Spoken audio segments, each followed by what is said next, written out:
Halo semuanya, pada kesempatan kali ini kita akan membahas terkait fluidostatis dan gaya apung.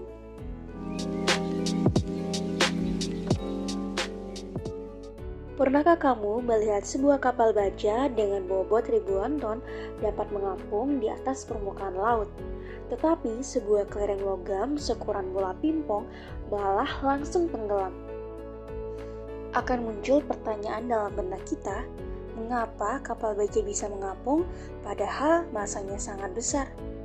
Mengapa kelereng logam kecil justru tenggelam?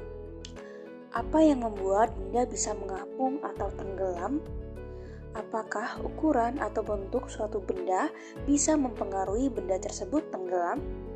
Untuk mengetahui hal tersebut, kita akan melakukan simulasi PET.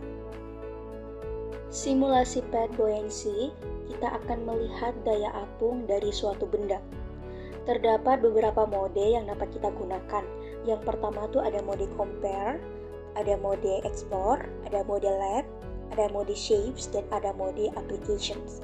Tetapi pada simulasi ini kita akan menggunakan mode compare, yaitu di mana kita dapat membandingkan daya apung dari dua benda sekaligus dalam cairan yang sama.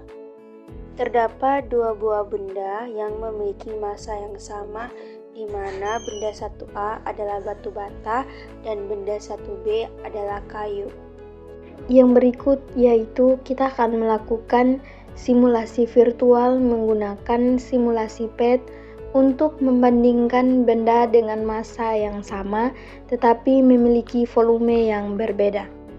Benda 1A tenggelam di dasar, sedangkan benda 1B mengapung sebagian di permukaan air. Hal tersebut menunjukkan bahwa meskipun massanya sama, volume keduanya benda tersebut berbeda, namun hal ini menunjukkan bahwa meskipun massanya sama, tetapi volume kedua benda tersebut pasti berbeda. Benda 1B atau benda yang kita ilusikan tadi sebagai benda yang terbuat dari balok, kayu, memiliki volume yang lebih besar sehingga memindahkan lebih banyak air dan mengalami gaya apung yang lebih besar dan cukup untuk menahan sebagian beratnya.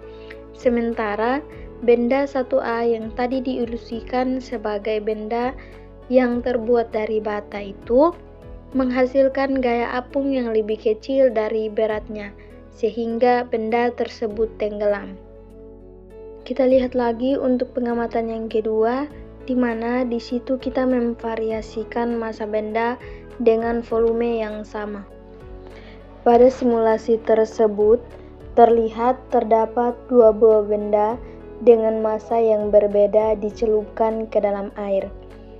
Benda 2A yang bermassa 10 kg tenggelam di dasar, mengindikasikan beratnya melebihi gaya apung. Sementara itu, benda 2B yang lebih ringan dengan massa 2 kg mengapung sebagian di permukaan. Hal tersebut menunjukkan bahwa adanya keseimbangan antara gaya berat dan juga gaya apung. Kondisi ini memperjelas bahwa kemampuan untuk mengapung atau tenggelam tidak hanya bergantung pada massa, tetapi juga pada volume benda yang menentukan besarnya gaya apung yang bekerja pada relatif besar beratnya. Semakin besar berat benda, semakin besar kemungkinan benda untuk tenggelam karena gaya gravitasi melebihi gaya apung. Baik, pada pengamatan yang ketiga, massa jenis benda sama. Variabel yang diubah yakni jenis fluida. Nah, dalam simulasi ini, kita melihat dua balok coklat dengan ukuran yang berbeda tercelup di dalam air dan keduanya dalam kondisi melayang. Balok yang lebih kecil dengan indikasi berat sebesar 20 Newton sesuai dengan massanya 2 kg mengalami gaya apung ke atas sebesar 20 Newton. Gaya apung ini persis mengimbangi beratnya, sehingga balok tersebut tetap melayang di dalam air tanpa tenggelam maupun mengapung ke permukaan. Balok yang lebih besar yang memiliki berat 40 Newton sesuai dengan masanya 4 kg juga terlihat melayang. Hal ini dikarenakan air memberikan gaya apung ke atas sebesar 40 Newton, yang juga tepat menahan beratnya. Meskipun kedua balok memiliki massa yang berbeda, mereka memiliki massa jenis yang sama sesuai dengan pengaturan same density pada simulasi. Balok yang lebih besar karena volumenya lebih besar memindahkan volume air yang lebih banyak dibandingkan balok yang lebih kecil. Sesuai dengan hukum Archimedes, gaya apung yang dialami suatu benda sebanding dengan berat fluida yang dipindahkannya.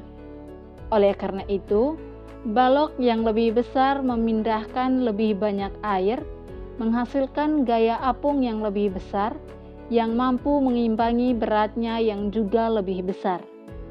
Fenomena ini menunjukkan bahwa untuk benda dengan massa jenis yang sama, volume benda menentukan besarnya gaya apung yang dapat dihasilkan.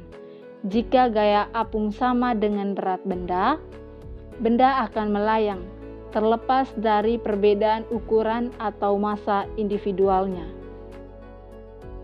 Dan pada pengamatan yang keempat, kita mengamati gaya-gaya yang bekerja pada benda tercelup, di mana benda 3A memiliki massa 2 kg dan benda 3B memiliki massa 4 kg. Simulasi secara visual menunjukkan dua gaya utama yang bekerja pada benda yang tercelup, yakni ada gaya gravitasi yang mengarah ke bawah dan besarnya tergantung pada massa benda. Ada gaya apung yang mengarah ke atas dan besarnya tergantung pada densitas fluida dan volume fluida yang dipindahkan.